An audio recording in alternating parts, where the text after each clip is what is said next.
अस्सलाम वालेकुम स्टूडेंट्स। आज के इस लेक्चर में हम सॉल्व करेंगे कॉन्सेप्ट असेसमेंट एक्सरसाइज 2.10। ठीक है, तो हमने लास्ट लेक्चर में देखा कि relationship between Faraday's constant, Avogadro's number and charge on electron. ठीक है ना, और उसी कॉन्सेप्ट को फॉलो करते हुए हमें आज ये कॉन्सेप्ट असेसमेंट एक्सरसाइज जो है ये सॉल्व करनी है। इसका क्वेश्चन नंबर 1 देखें। An electrolytic cell is connected to a power source for 2 hours. If the current flowing through the cell is 0.5 ampere during this time, find the mass of a substance liberated during this time interval। ठीक है, तो हमें बताना है कि कितना मास जो है वो लिबरेट होगा या फिर डिपॉजिट होगा अगर हम 0.5 एम्पियर करंट जो है वो फ़्लो करते हैं। ठीक है, उसमें से पास करते हैं। ठीक है ना, और मोलर मास भी हमें सब्सटेंस का दे दिया गया है जो कि है 107.9 ग्राम पर मोल। ठीक है, तो चले हम स्टार्ट करते हैं। बस आपने सब जितने भी हम न्यूमेरिकल सॉल्व करेंगे आपने ये याद रखना है कि सबसे पहले आपने जो है वो चार्ज फाइंड कर लेना है, फिर नंबर ऑफ़ मोल्स फाइंड कर लेने हैं और फिर लास्ट स्टेप में आपने मास फाइंड करना है। ठीक है, तो अब आप देखें कि पहले हमें गिवन क्या है। हमें गिवन है टाइम 2 hours। ठीक है, इसको आपने सेकेंड्स में चेंज करना है, तो 2 × 60 × 60 हो जाएगा। ठीक है ना, ये आपको करना आता होगा, तो आपने इसको सेकेंड्स में चेंज कर लेना है करंट। ठीक है ना, ये वैल्यू हमें दी हुई है। उसके बाद जो है वो मोलर मास है 107.9 ग्राम पर मोल। और अब कितना इलेक्ट्रॉन यहाँ पर ट्रांसफ़र होंगे ये नहीं बताया कि यहाँ पर जो है वो सब्सटेंस कौन सा है। ठीक है, तो फिर हम अज्यूम कर लेते हैं कि वो हमारे पास जो है वो 1 इलेक्ट्रॉन जो है वो ट्रांसफ़र होगा। ये क्यों हमें चाहिए ये हम आगे जाकर देखते हैं। सो सबसे पहले देखिए हमें चार्ज फाइंड करना है। तो चार्ज के लिए हमने क्या फॉर्मूला याद किया हुआ है, Q = I × T। ठीक है ना, तो I जो है ये करंट है, उसकी वैल्यू हमें दी हुई है 0.5 एम्पेयर। ठीक है ना, और टाइम भी हमने सेकंड्स में फाइंड कर लिया है 7200 सेकेंड। ठीक है ना, ये यानी 7200 सेकेंड्स। तो अब आपने क्या करना है, इन दोनों को मल्टीप्लाई कर लेना है, इससे आपके पास जो है वो चार्ज की वैल्यू आ जाएगी। ठीक है, उसके बाद आपने नंबर ऑफ़ मोल्स फाइंड करने हैं कि कितने जो है वो डिपॉजिट होंगे। ठीक है ना, तो उसके लिए आपको ये फॉर्मूला जो है वो याद करना है, यानी number of moles of substance is equals to Q / N × F। अब यहाँ पर Q तो हमारे पास चार्ज है जो हमने फाइंड कर ली है, N हमारे पास क्या है कि कितने इलेक्ट्रॉन जो है वो ट्रांसफ़र हुए होंगे। ठीक है, तो ये हम सपोज कर लेते हैं कि 1 इलेक्ट्रॉन, क्योंकि हमें सब्सटेंस नहीं बताया हुआ, बट क्योंकि हमें मास बताया हुआ है तो उससे भी हमें अंदाज़ा हो जाता है कि यहाँ पर जो है कौन सा सब्सटेंस होगा, तो वो हमारे पास बनेगा सिल्वर। ठीक है, तो वो एक ही इलेक्ट्रॉन जो है वो गेन करेगा और वो सॉलिड फॉर्म में आ जाएगा। ठीक है ना, यानी यहाँ पर क्या होगा कि जो सिल्वर है ये आयन की फॉर्म में होगा ना, तो ये एक इलेक्ट्रॉन जो है वो एक्सेप्ट करेगा और ये फिर सिल्वर एटम में चेंज हो जाएगा। ठीक है ना, तो अब आप देखें ये एक इलेक्ट्रॉन यहाँ पर है तो इस वजह से N की वैल्यू यहाँ पर 1 रहेगी। और F तो आपको पता है वो फैराडे है, 1 फैराडे किसकी इक्वल होता है 96500। ठीक है, ये वैल्यू आपको आती होगी। तो अब आपने क्या करना है, इस फॉर्मूले में सब वैल्यूज़ जो है वो पुट कर देनी है, इस तरह जो है वो आपके पास नंबर ऑफ़ मोल्स आ जाएंगे। अब देखें कि आपके पास नंबर ऑफ़ मोल्स आ गए हैं तो मास फाइंड करना तो बहुत ईजी है। ठीक है ना, तो हम मास किस तरह फाइंड कर सकते हैं, यानी हमारे पास फॉर्मूला होता है ना, moles is equals to mass divided by molar mass. ठीक है, क्या फॉर्मूला होता है हमारे पास, यानी moles is equals to mass divided by molar mass. अच्छा देखें, हमने ना फर्स्ट ईयर में बहुत ज़्यादा न्यूमेरिकल किए हैं तो उसमें ये फार्मूला सबसे ज़्यादा यूज़ हुआ था। ठीक है ना, यानी जब हमने मोल्स फाइंड करने हैं तो उसके लिए फार्मूला होता है मास डिवाइडेड बाय मोलर मास। तो अब आप देखें कि आपने मास फाइंड करना है तो आप इन दोनों को मल्टीप्लाई कर दें।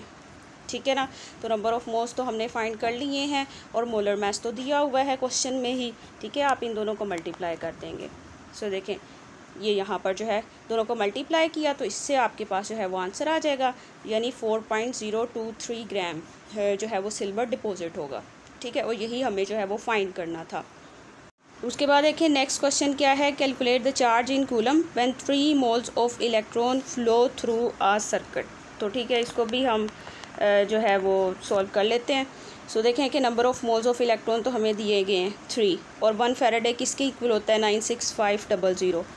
ठीक है ना, और फिर हमने क्या करना है कि चार्ज फाइंड करना है। तो चार्ज के लिए आपने ये फॉर्मूला याद करना है, Q = N × F। N की वैल्यू यहाँ पर 3 है, उसको मल्टीप्लाई बाय फैराडेज कांस्टेंट करेंगे। ठीक है, तो इससे जो है वो आपके पास चार्ज आ जाएगा। ठीक है ना। तो ये आपके पास चार्ज होगा। बस आपको यहाँ पर ये फॉर्मूला याद रखना है कि जब भी हमने Q फाइंड करना है, वैसे तो Q is equals to I multiply by T होता है, लेकिन यहाँ पर क्योंकि ये नंबर ऑफ़ मोल्स दिए हुए हैं, तो जब नंबर ऑफ़ मोल्स दिए हों फिर आपने ये फॉर्मूला याद रखना है, ठीक है ना। तो वैसे फॉर्मूला ये होता है कि number of moles is equals to charge divided by Faraday's constant. अब हमें नंबर ऑफ़ मोल्स तो दिए गए थे, हमें Q फाइंड करना था, इस वजह से हमने इन दोनों को मल्टीप्लाई कर दिया, ठीक है ना।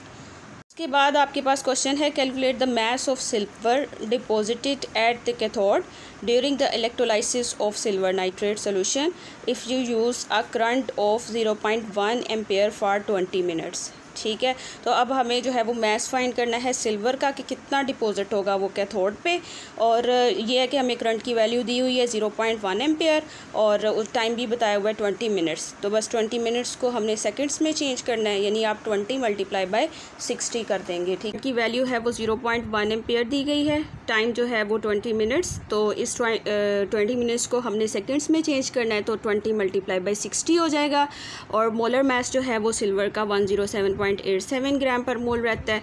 और यहाँ पर कितना इलेक्ट्रॉन ट्रांसफ़र हुआ होगा, अब आप देखिए सिल्वर है, ठीक है ना। तो सिल्वर आयन जो है वो एक इलेक्ट्रॉन एक्सेप्ट करेंगे और वो सिल्वर एटम में चेंज हो जाएंगे, जैसा कि हमने पिछले ही न्यूमेरिकल में देखा।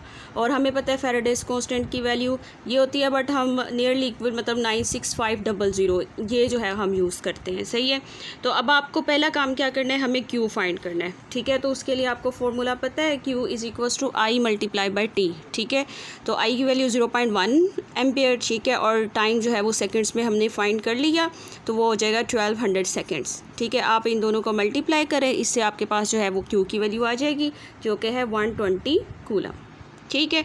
अब आपको नंबर ऑफ़ मोल्स फाइंड करने हैं, तो नंबर ऑफ़ मोल्स के लिए आपने ये फॉर्मूला यूज़ करना है, ठीक है ना। वैसे तो नंबर ऑफ़ मोल्स जो हैं वो होते हैं Q डिवाइडेड बाय F, लेकिन हमें ये भी देखना पड़ता है कि कितने इलेक्ट्रॉन्स जो है वो ट्रांसफ़र हुए हैं, ठीक है ना, कितने फैराडे करंट जो है वो यूज़ होगा।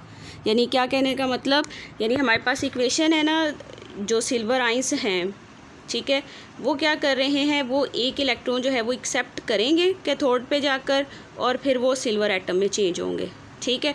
तो अब आप देखो कि यहाँ पर जो है वो 1 मोल जो है वो इलेक्ट्रॉन जो है वो फिर 1 मोल ऑफ सब्सटेंस जो है वो बना रहा है, ठीक है ना। फैराडे यूज़ करते हैं, तो यहाँ पर जो है ये 1 फैराडे यूज़ होगा ना, ठीक है। और अगर यहाँ पर जो है वो 2 इलेक्ट्रॉन्स होते तो हम 2 फैराडे यूज़ करते, ठीक है। तो सिर्फ इस चीज़ को डिफ्रेंशिएट करने के लिए हम यहाँ पर n से मल्टीप्लाई कर लेते हैं, ठीक है ना, ये आपने याद रखना है। सो देखें कि Q की वैल्यू जो है वो 120 कूलम है और n जो है यानी कितने इलेक्ट्रॉन ट्रांसफ़र हो रहे हैं, ठीक है ना, एक्सेप्ट हो रहे हैं, तो वो 1 ही है। और फैराडेज कांस्टेंट की वैल्यू 96500 ये हम यूज़ करते हैं, ठीक है। तो आप इसकी कैलकुलेशन करें, यानी 120 डिवाइडेड बाय 96500 ये करेंगे तो इससे जो है वो आपके पास नंबर ऑफ़ मोल्स आ जाएंगे, ठीक है। अब आपके पास जब सब्सटेंस के नंबर ऑफ़ मोल्स आ गए हैं तो मास फाइंड करना तो इजी है ना। मास कैसे फाइंड होगा, यानी मास होता है number of moles is equals to mass divided by molar mass, ठीक है, जैसे हमने पहले यूज़ की है। तो मास क्योंकि फाइंड करना है तो इस वजह से हम ये वाला फार्मूला जो है वो यूज़ कर लेंगे। तो मोल्स भी हमारे पास हैं, मोलर मास भी दिया गया है, ठीक है। तो इन दोनों का आप मल्टीप्लाई करें तो इससे जो है वो आपके पास मास फाइंड हो जाएगा, जो कि है 0.134 ग्राम, यानी इतना मास जो है वो डिपॉजिट होगा सिल्वर का उस कैथोड पे, ठीक है। तो ये हमारे पास जो था वो आज का टॉपिक था। अगर आपका कोई भी इसमें क्वेश्चन है तो वो आप पूछ सकते हैं।